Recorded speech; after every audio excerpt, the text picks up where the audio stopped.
From the station working for you, this is WRTV News at 7, streaming now. And thanks for joining us here at 7 o'clock. I'm Mark Mullins. Hancock County prosecutors have decided not to file charges following a 3-month criminal investigation into a Greenfield headstone company. WRTV Investigates raised questions about Greenfield Granite's business practices back in August when customer after customer said they paid for headstones but never received them. Greenfield Granite's owner, Amy Stroll, died by suicide in September amid a criminal investigation into her and her business practices. Police and prosecutors say she was their prime suspect, and while they looked at others involved with the business, they didn't find enough evidence to prove a crime. The decision is not sitting well with dozens of customers who are still waiting for their headstones and refunds. That really disturbs me. I would think a company has got to be responsible. Whether the person is still here or not, that company. I came to this company, I didn't come to Amy. And I don't understand that. The Attorney General's office filed a civil lawsuit against Greenfield Granite in hopes to get refunds and headstones for grieving families. The monument business is also facing at least 9 other lawsuits from upset customers. President Trump secured the Hoosier state early on in election night, but that was not necessarily the case across the country. Many battleground states are still in limbo tonight. With strong feelings on either side, we wanted to understand what prompted people to vote for either candidate. Speaking with Democrats locally, we learned many disagreed with the president's handling of the coronavirus and are concerned about health care.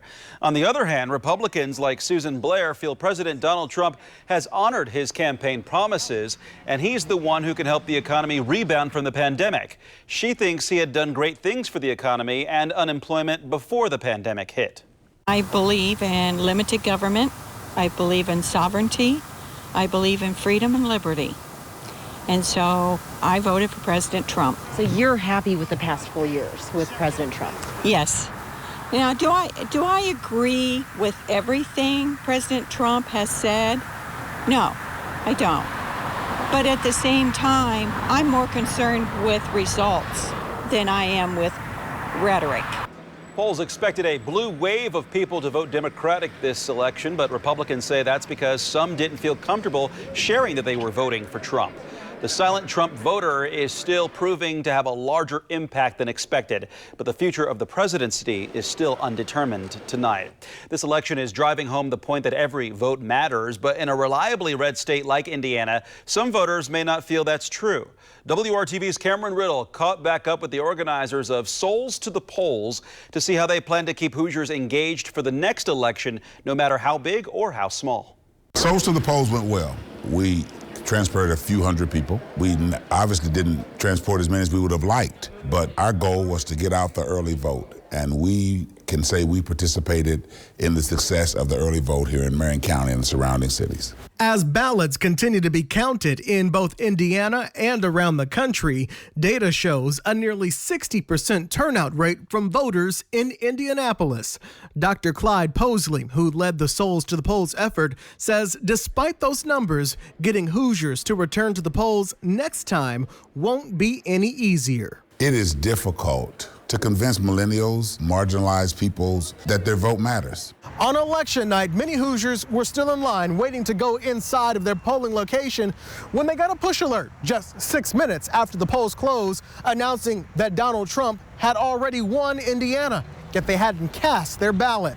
Grassroots organizers say that only makes it more difficult to convince Hoosiers that their vote actually matters. Minutes after the polls close. That is the type of chicanery and shenanigans that makes it an uphill climb when trying to get people registered to vote, when people are trying to be convinced of the reality that their vote really matters. Posley and fellow organizer Tracy Boyd are already planning how the group will stay active. Boyd says they won't disappear until the next election. Instead, they'll be working to educate Hoosiers on how the election process works and how their vote could be the deciding factor in local races for mayor, sheriff, city councilors, and school board. It's super important because if you don't have something in your community, then that's city.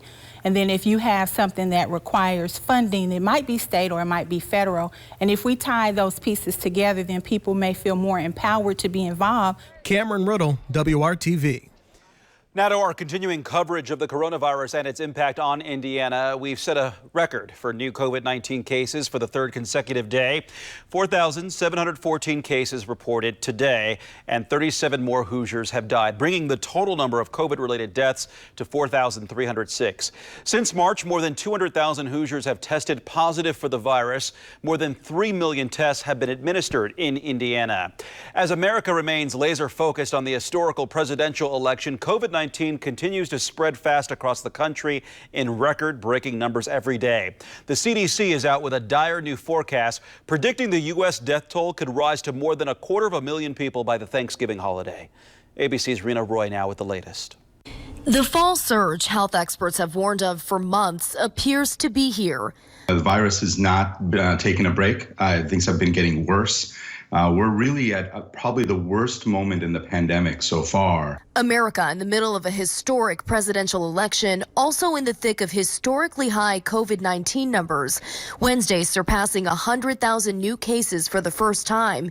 Thursday topping 116,000, according to the COVID Tracking Project. If we were to extrapolate the numbers from Europe, let's say France, to our population size, we could climb to 250,000 cases per day if we follow their course. Nearly every state seeing a rise in cases, at least 16 facing a record number of deaths. Illinois' death toll now more than 10,000. If our hospitals continue to fill up, if more and more people continue to lose their lives to this disease, we're going to implement further statewide mitigations, which nobody, and I mean nobody, wants.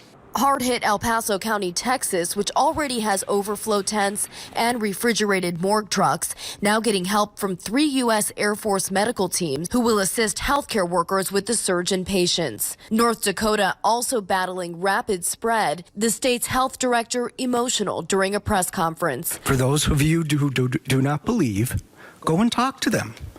Ask them what it's like. Ask them about the impact it has on their family. Ask them about the impact it has on them as they treat patients with COVID and other citizens seeking care. A new CDC report showed the combination of measures in Delaware helped stop the spread there early in the pandemic, saying public mask mandates, stay-at-home orders, and contact tracing led to an 88% decline in hospitalizations and a 100% decrease in deaths. Rena Roy, ABC News, New York. Carmel City officials hope the move they will make will curb the number of COVID cases among government workers. Mayor Jim Brainerd has decided to close City Hall and the household hazardous waste site for at least 2 weeks. This comes after 4 city employees recently tested positive for the virus. All city services will be available to the public remotely. Carmel City employees will be working from home as much as possible, and the public will be encouraged to communicate and conduct city business through electronic means. We are enjoying some beautiful warm days out there in this early stretch of November. Kyle's here with a look at the forecast as we embark on the weekend. Kyle. And Mark, the good news is that warmth and sunshine is going to be sticking around here for the weekend. A perfect day out there today with sunny skies, temperatures not very November-like. They made it into the lower 70s, 72 in Indianapolis. There you can see the average high is 57. So we were a whole lot closer to the record than the average today. The record for our Friday, 77, so that's going to be safe for another year by 5 degrees. That's set back in 1975. Now the skies are clear once that sun set. Temperatures doesn't take a whole lot of time for them to start dropping off. Already upper 50s in Kokomo and Shelbyville, at 64 in Bloomington and 61 downtown. High pressure, that's in control of our weather. It will stay there throughout the weekend, and that's going to keep us nice and quiet and dry and mild. Temperatures this evening, though, if you are heading out, you need that jacket. Will be in the lower to middle 50s here as we get to 11 o'clock. Closer look at that weekend warmth in just a few minutes. Just a few. Thank you, Kyle. A local restaurant that's been a popular stop for visiting politicians reopened this week on Election Day. Country Kitchen closed 10 months ago after a devastating fire at its building on College Avenue. But now the restaurant is offering carry-out and catering inside the Ruckus building on Massachusetts Avenue at the near north side there. This is a temporary location until their new building is finished being built on College Avenue. The owners say they decided to reopen on Election Day because the restaurant was a place for politicians from both parties to visit during past election seasons. As votes for the next U.S. president are still being tallied, Joe Biden remains in the lead, while President Trump remains vocal about allegations of fraud, though not with any known evidence. The latest on that when we come back. The path to victory is narrowing for President Donald Trump, and he has no intention of going down without a fight. The Republican National Committee announced they have deployed legal teams to Arizona, Georgia, Michigan, and Pennsylvania to fight baseless claims that Democrats are trying to disenfranchise Republican voters. Trump came to the White House briefing room last night to once again claim without evidence that the election is being stolen from him. But many fellow Republicans say they haven't seen any signs of political shenanigans. Heard nothing today about any evidence. This kind of thing, all it does is inflame without informing, and we cannot permit inflammation without information. Former Vice President Joe Biden delivered his own remarks earlier Thursday, urging Americans to have patience with the ongoing process. The spike in COVID cases across the state is impacting the health of Hoosiers, and it's also causing more problems at hospitals. At IU Health, they are not only seeing an increase in patients, they're also facing staffing shortages and workers who are fatigued.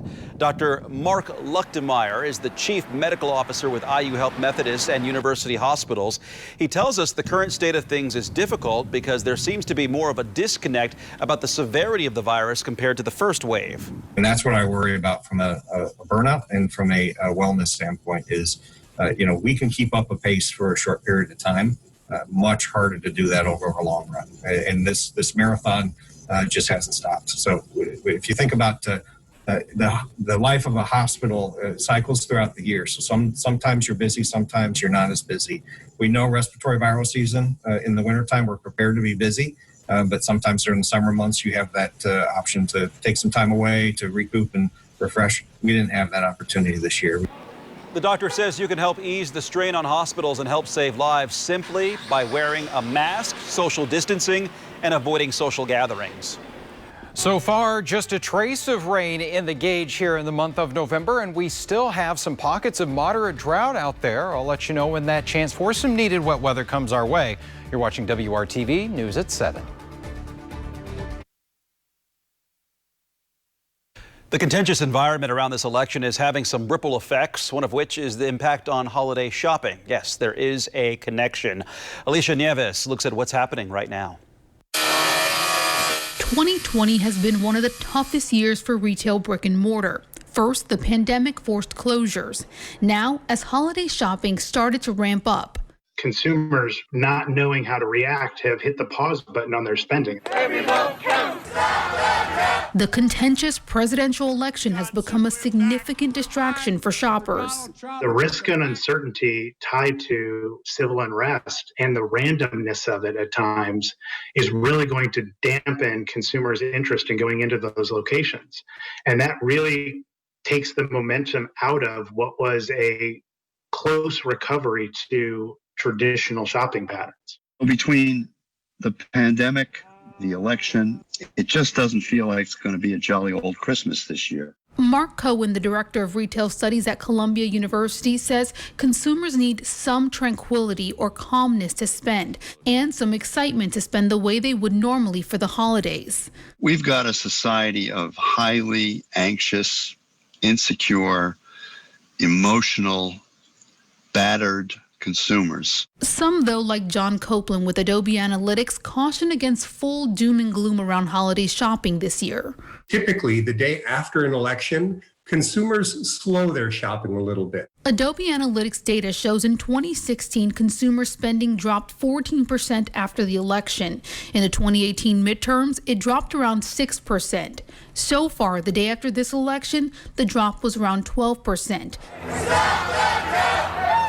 But as the protests and legal battles over the election continue, experts say even fewer people will want to spend their money on shopping. If that happens, Copeland expects retailers will respond by... Retailers will do more of what we're already expecting them to do, and that is pull their discounts and their deals sooner into the season. That will be a win for shoppers and the only way some retailers can survive. I'm Alicia Nieves reporting. A very nice Friday for us after we started off the week very cold with temperatures in the 20s. Nice change of pace, and that's going to lead us right into the weekend. 61 degrees right now, mostly clear skies downtown, and just that light southwest wind at 5 miles per hour. Temperatures already seeing some of those numbers down into the 50s. 56 for you in Greencastle, 55 in Greenfield, and Columbus at 59 degrees. We'll find those temperatures down to around 44 for the overnight low, with mostly clear skies in place, and the winds again going to be fairly light, around 5 miles per hour or less. Tomorrow, let's talk about the record. It is 76 degrees. It's a long-standing one too, back in 1915. I think it will stand for another day, but it's going to be close here as we look at the Saturday forecast. Take it hour by hour, lots of sunshine.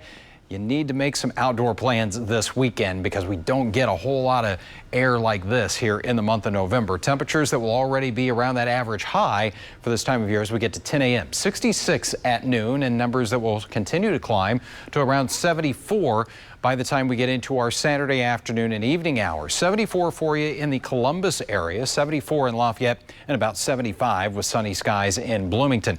Now, record highs are going to be possible. I think a better chance of tying or breaking those here as we get into the second half of the weekend and Monday. The forecast high both of those days, 76. The record also 76 degrees. And as we look ahead to Tuesday, the forecast also matching the record there at 75. So we could see several of those records either tied or broken here as we go through the next couple of days. We know this, it's going to be a stellar forecast if you're heading off to the Colts game here on Sunday. May have the roof open at Lucas Oil Stadium, would be very nice as kickoff temperatures are going to be around 74 degrees, 76 here with sunshine at 3 o'clock, and again winds fairly light for us. Next weather maker is going to be coming in here as we get late in the day on Tuesday and into Wednesday. There you can see some rain. Yeah, there's some snow back in Iowa. We're not going to be dealing with any of that. But as we go through Tuesday night into early Wednesday morning, could have a few thunderstorms, possibly a couple of strong ones if the ingredients come together just right. So that's something, of course,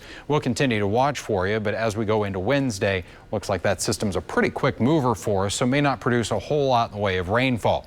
Next few days, though, no worries of rain, just mild temperatures. Even the overnight's getting a little more comfortable here. 50 degrees going into Sunday, 55 by Monday morning. The rest of the 7-day forecast here, there's that transition. Much of Tuesday is going to be very nice, a little breezy and 75, but in the evening and overnight, we got that rain and thunderstorms. Look at the temperature drop, though, about 20 degrees from Tuesday to Wednesday at 55 for the high there. We'll start to level off a little bit as we go toward the end of the week. And don't worry, it looks like we'll be warming up here as we go toward the middle of the month, back to above average with those highs in the lower 50s. Stay with us. We'll be right back here on the News at 7.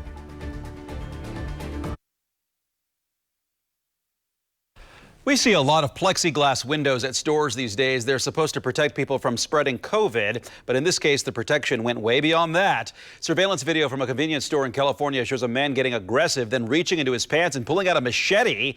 The clerk dashes to get a phone and call police, and that's when things really got scary. The suspect then started bashing the plexiglass. You can see what shields the clerk from coronavirus also ended up shielding him from his attacker. Officers say he stole from the store and broke into a car just moments after that violent attack. He is still on the loose tonight. Starting next month, anytime you download an app, Apple will require the developer to provide information on their privacy practices. This means Apple users will be able to get a better idea of what's going on inside an app before downloading it. This is much like a nutrition label on groceries. The privacy section on each app's product page will let users read about some of the data the app may collect and whether that data is linked to them or used to track them. Picture perfect for the weekend. Sunshine both Saturday and Sunday with highs in the middle 70s for us. Could either tie or break a record here Sunday, Monday, and Tuesday with those highs in the mid 70s. Chance for a little bit of rain here coming our way late in the day on Tuesday. And that brings a cool down by the middle of next week. That's going to do it for us here at 7 o'clock. Kyle and I will see you back here tonight for the news at 11. Have a good evening, everyone.